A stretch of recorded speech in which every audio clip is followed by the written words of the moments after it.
Well guys, here is a brand new Victoria 2 tutorial.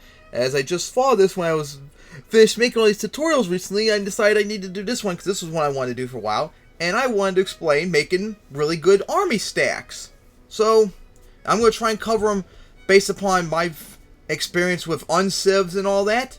So, and regular nations too. So, let's get into it, shall we? So, as we load up the army tab, there we go. So, irregular to civs. So, like, when you're an unciv, because I'm going to start with them first, you only, normally, until you get, like, reforms, you can only build irregulars and cavalry. So, what I normally would do, which thankfully I can make 10 right here, which makes it nice. Do that. This is normally what I do for uncivilized, if a stack, if I can make them, at the start of the game, with no reforms. 8-2, which is just 8 irregulars and 2 cavalry. So yeah, that I think is the best setup for uncivs at the start. 8-2. And then, delete all that, we're going to then do this. If you're uncivilized, and if you're playing like Japan to go for the the weapons reform, you then want to do this.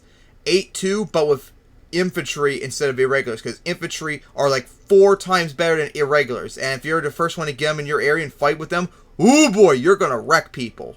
So yeah, that is the stacks. That's probably the best stack you can have as an uncivilized.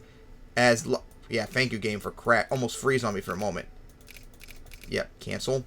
So then next up is as soon as you've civilized, you should have artillery unlocked.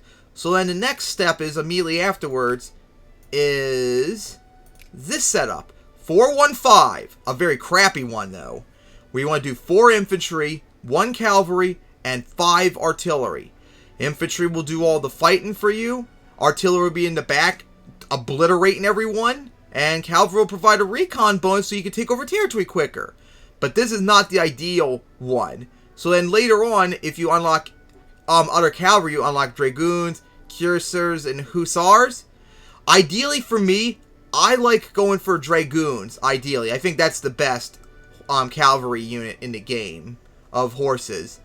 They're stronger than hussars, and you don't really need that extra recon. One's good enough as is. Cuirassiers are stronger, but I want to have that recon that we can take over territory quicker. So yeah, ideally, if you want just strictly high stats, go with cuirassiers. But if you're like me who wants a mix of good stats but still has recon, go with dragoons. That's why I always like going for dragoons as the best cavalry. So yeah, that's the next best step.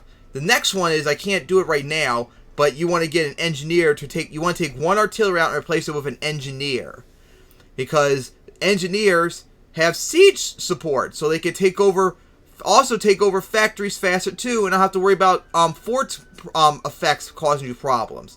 So yeah, you want to get an engineer as soon as you can as well.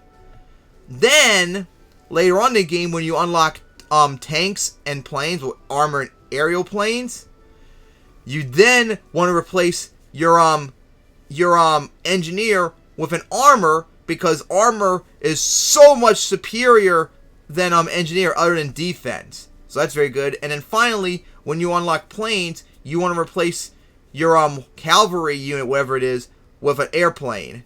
Not as good of attack, but really good defense, and more importantly, +4 recon. So you could take over. I've literally taken over territories like within a week or so because of this thing alone. So yeah, those are my ideal stacks, and in my experience work very well. So at the very beginning of the game, when you're playing unciv and have no reforms, go with this 8-2 irregulars and cavalry. Let me do shift. Oh, shift's not working. And then when you get the army reform, go with this. Replace the irregulars with infantry. And then once you unlock artillery, as soon as you civilize and get artillery, go with this. As soon as you can, replace cavalry with either one of these horse cavalry units, but preferably dragoon in my experience. Eventually, when you unlock them, replace an artillery with an engineer, and then eventually later on in the game, you replace a cavalry unit with a plane and replace the engineer with a tank. And that, in my experience, is the ultimate stacks. And in my experience, they always win. Now, if only E4 and more importantly Hoi 4 would be the same experience. But anyways, hope you all enjoyed explaining it very easily, because these stacks are really OP, at least for me. So, see you guys next time, and I hope these help you.